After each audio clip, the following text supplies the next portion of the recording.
Hello बच्चों, this is OP Gupta, your math mentor on this beautiful channel of yours, Mathematica by OP Gupta. So in today's lecture of class 11th mathematics, we are going to discuss the MCQ test based on the topic Introduction to Three-Dimensional Geometry.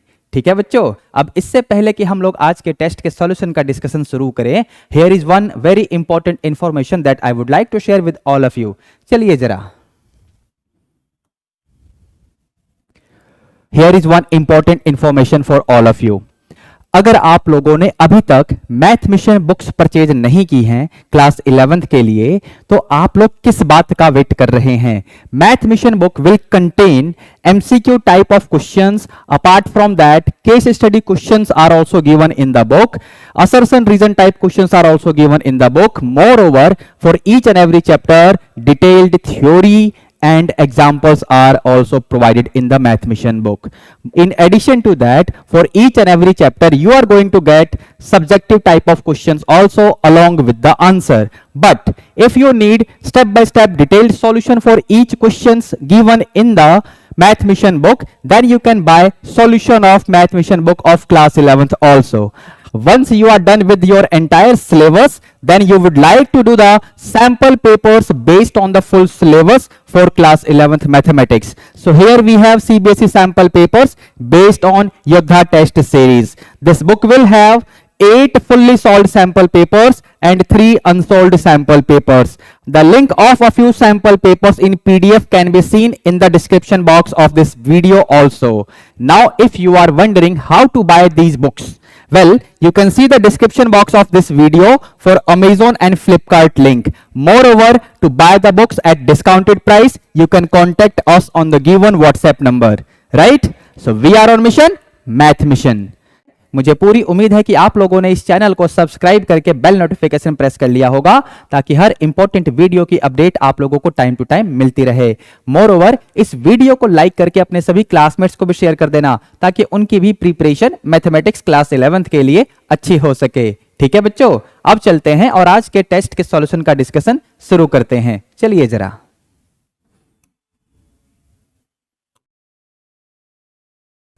so here we have the test based on introduction to three dimensional geometry. Question 1 में क्या बोला हुआ है बच्चों? There is a point P, let P, the coordinates are given as 3, 4, 5. Then the foot of perpendicular drawn from the point P on XY plane. ध्यान से सुनना, XY plane के ऊपर Z कोऑर्डिनेट 0 होता है. अगर कोई भी पॉइंट गिवन है, सपोज कोई भी पॉइंट गिवन है ऐसे, और आपको निकालना है foot of perpendicular drawn from the point P on XY plane.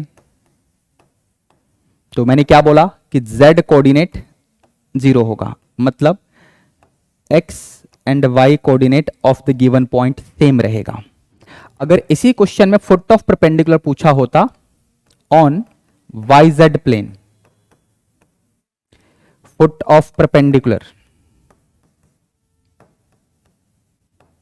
On YZ plane, तो YZ प्लेन में X कोऑर्डिनेट 0 होगा, मतलब Y and Z coordinate same रहता. समझे? इस पॉइंट के लिए बोल रहा हूं, कंसेप्ट बता रहा हूं before I answer question number 1. एक क्वेश्चन आप लोगों से पूछ लेते हैं. अगर आपसे फुट ऑफ परपेंडिकुलर पूछा होता इन ZX प्लेन, तो वो क्या आता? इस पॉइंट के लिए मुझे कमेंट करके बताना. फिलहाल आपके क्वेश्चन में पॉइंट है P 3, 4, 5. तो इसका foot of perpendicular XY plane में क्या बनेगा? 3, 4, 0. तो 3, 4, 0 is there in the first option itself, यानी ऑप्शन ए क्वेश्चन 1 के लिए ठीक हो जाएगा. चेक कर लो और इसे याद रखना, जो मैंने यहां समझाया अभी आने वाले क्वेश्चंस में भी इनका यूज होगा.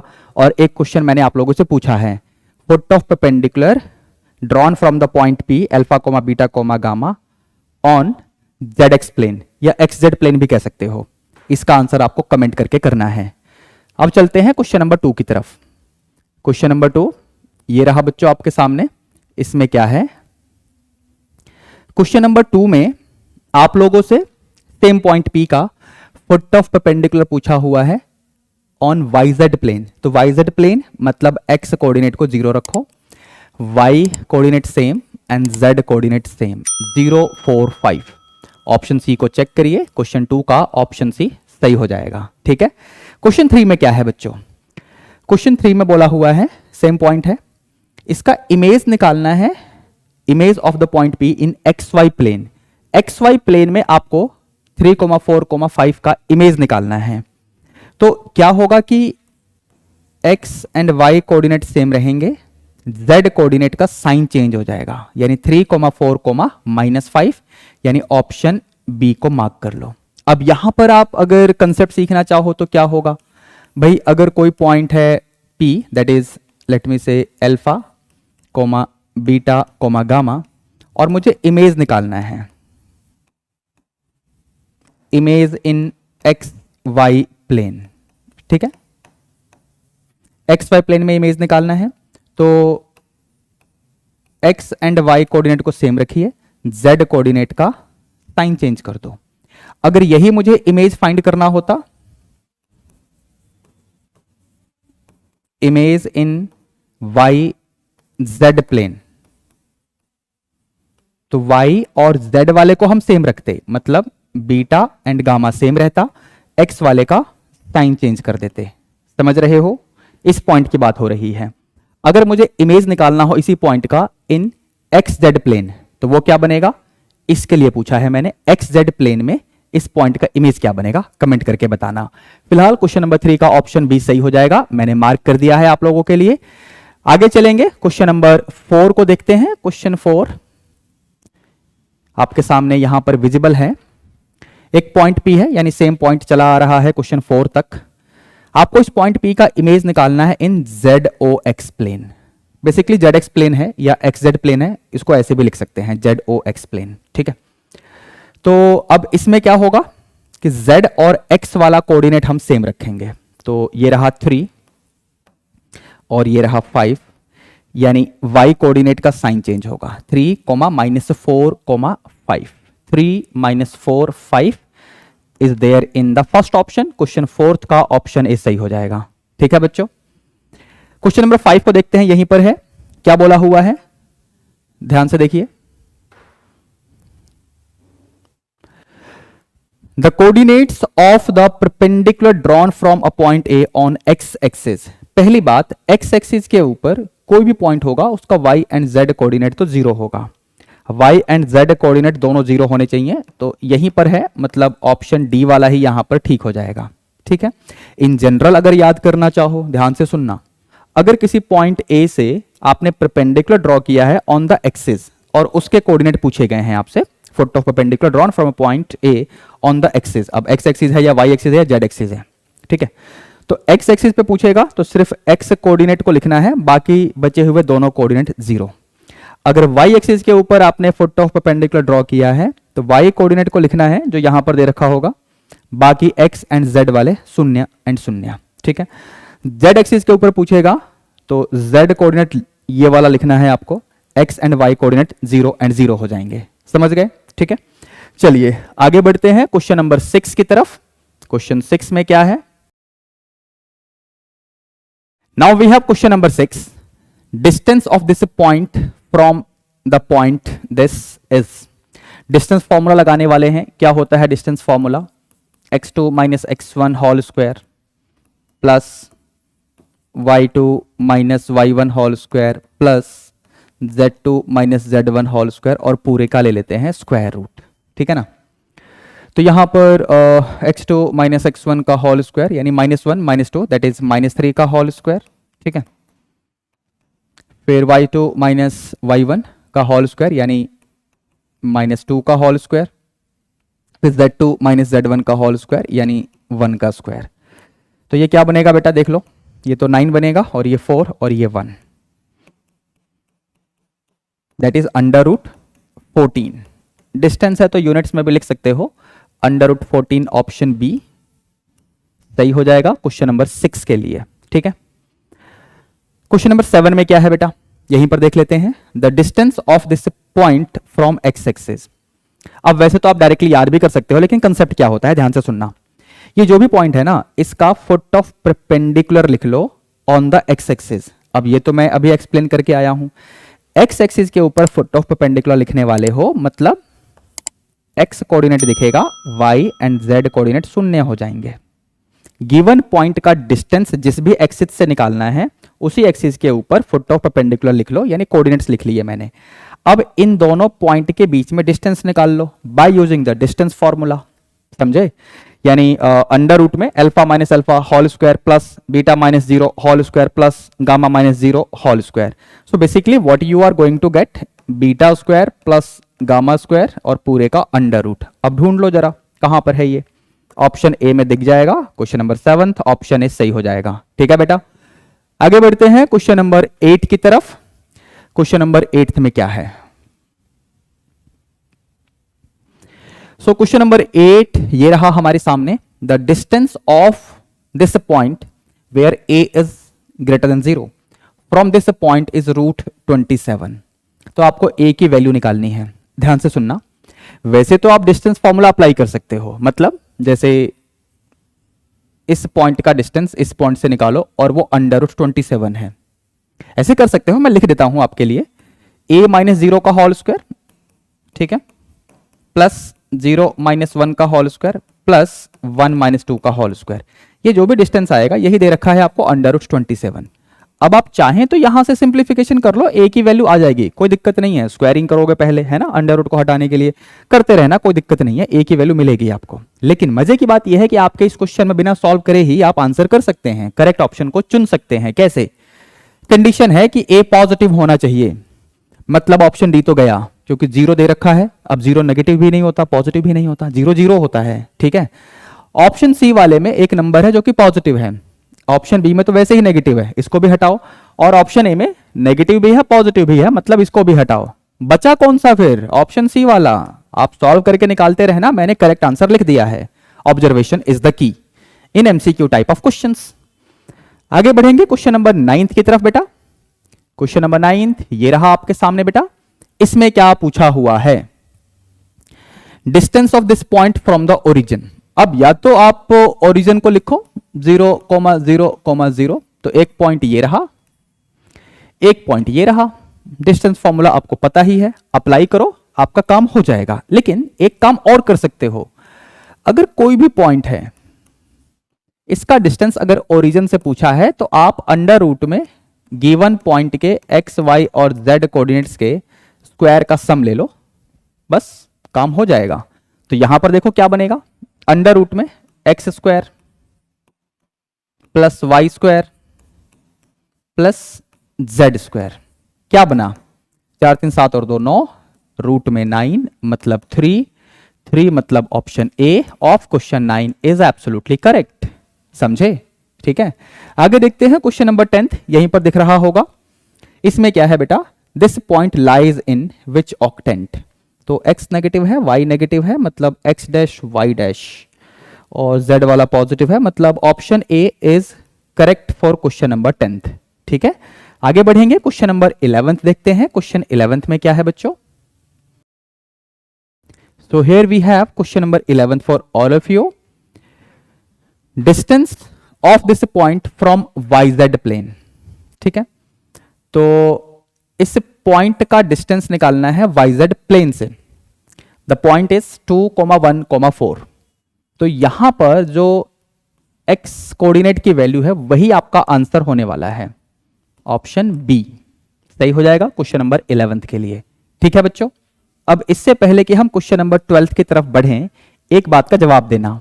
अगर इसी पॉइंट का डिस्टेंस पूछा होता XY प्लेन से, XY प्लेन से अगर डिस्टेंस पूछेगा तो क्या आंसर आएगा, एंड ZX प्लेन से डिस्टेंस पूछेगा तो क्या आंसर आएगा, ये आप मुझे कमेंट करके बताना। ठीक है, क्वेश्चन 11 में 2 क्वेश्चन अलग से आप लोगों से पूछ लिए हैं मैंने।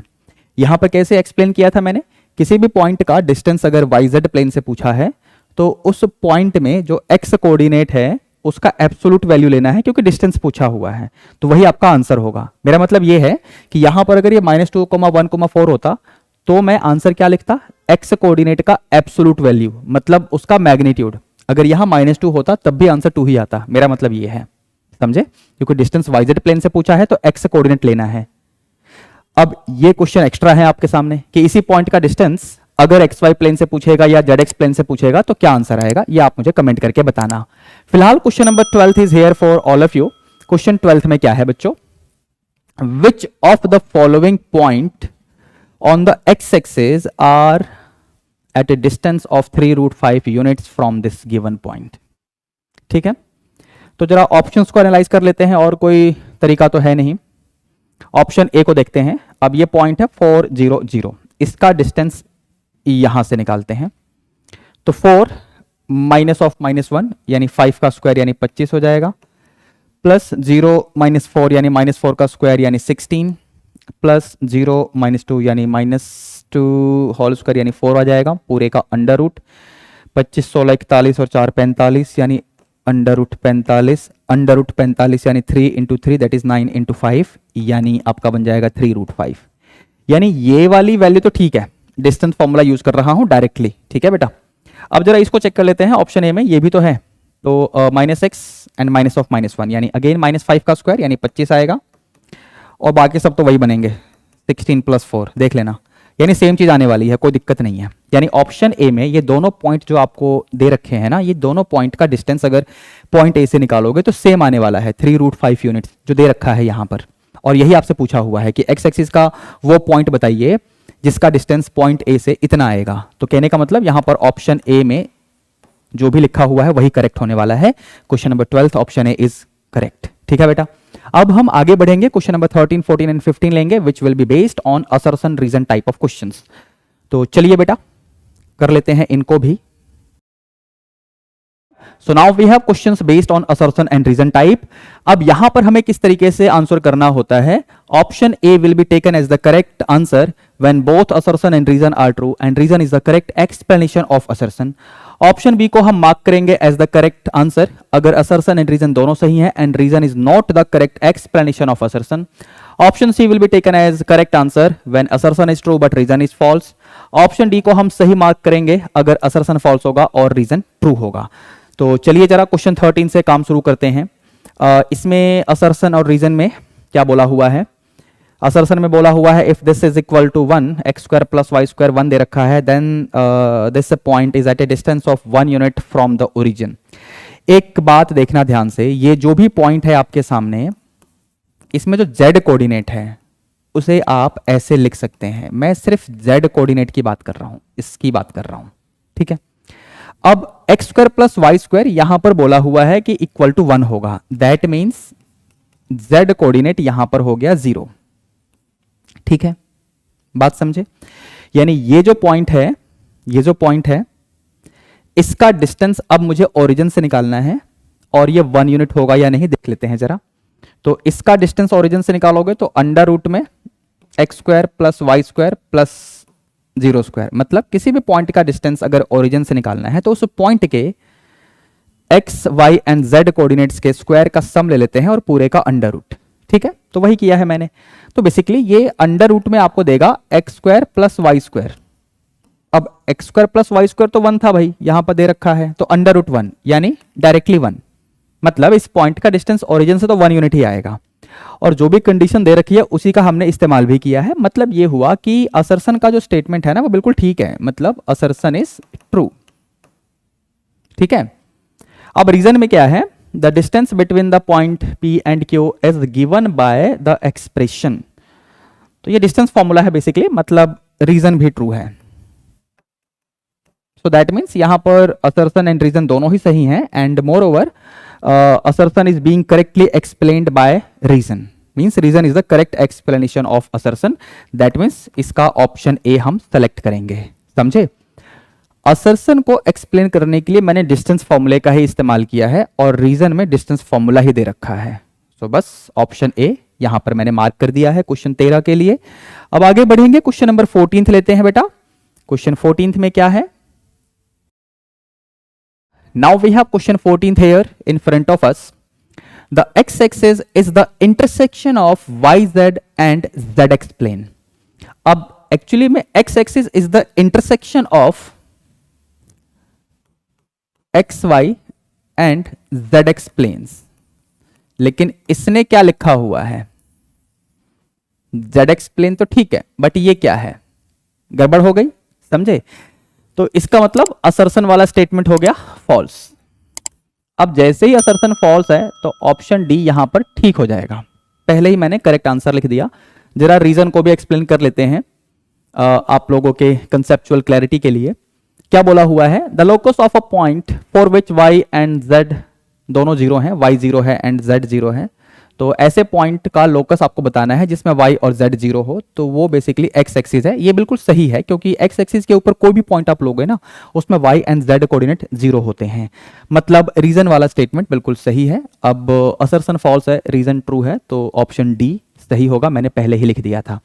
एक बात मुझे आप कमेंट करके बताना क्वेश्चन नंबर 14 के लिए, यहां पर x एक्सिस लिखा हुआ है कि x axis is the intersection of y z and z explains. अब ये तो गलत होगा, मैंने बता दिया आपको, क्योंकि अगर x एक्सिस की बात करोगे तो this is the intersection of x y and z explains. ठीक है, ये तो मैंने एक्सप्लेन कर दिया पहले ही। बट मेरा क्वेश्चन ये है कि yz एंड z एक्सप्लेन्स के इंटरसेक्शन से कौन से वाला एक्सिस बनेगा, ये आप मुझे कमेंट करके बताना। सुना आपने मैंने क्या बोला? yz एंड z एक्सप्लेन्स के इंटरसेक्शन से कौन से वाला एक्सिस बनेगा, मुझे कमेंट करके बताना। ठीक है बेटा। अब चलते हैं क्वेश्चन 15 को देखते हैं, which will be the last question of today's test. तो यहां पर असर्शन में एक पॉइंट दे रखा है, this is at a distance of √3 units from the origin. Well easily हम निकाल सकते हैं किसी भी पॉइंट का distance from origin under root में x कोऑर्डिनेट का स्क्वायर ले लो प्लस y कोऑर्डिनेट का स्क्वायर प्लस z कोऑर्डिनेट का स्क्वायर। तो बेसिकली ये 1 + 1 + 1 यानी √3 ही आएगा, और यही लिखा हुआ है यहां पर। मतलब ये हुआ कि असर्शन तो सही है। रीजन में क्या है? The 3 coordinate planes divide the space into 8 parts, और इन 8 parts को बोलते हैं ऑक्टेंट। ठीक है, खैर तो यहां पर रीजन वाला स्टेटमेंट भी सही है। So assertion true, reason is true, but reason is not the correct explanation of assertion. So that means we are going to write option B as the correct answer for question number 15. ठीक है बच्चों? Here is one important information for all of you.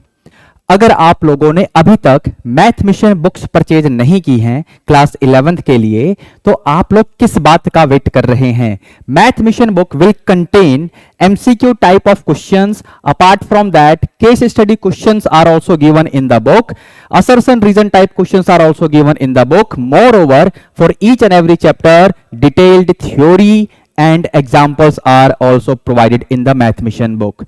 In addition to that, for each and every chapter you are going to get subjective type of questions also along with the answer.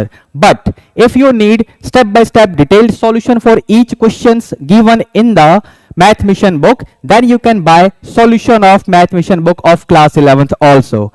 Once you are done with your entire syllabus, then you would like to do the sample papers based on the full syllabus for class 11th mathematics. So here we have CBSE sample papers based on Yogha test series. This book will have 8 fully solved sample papers and 3 unsolved sample papers. The link of a few sample papers in PDF can be seen in the description box of this video also.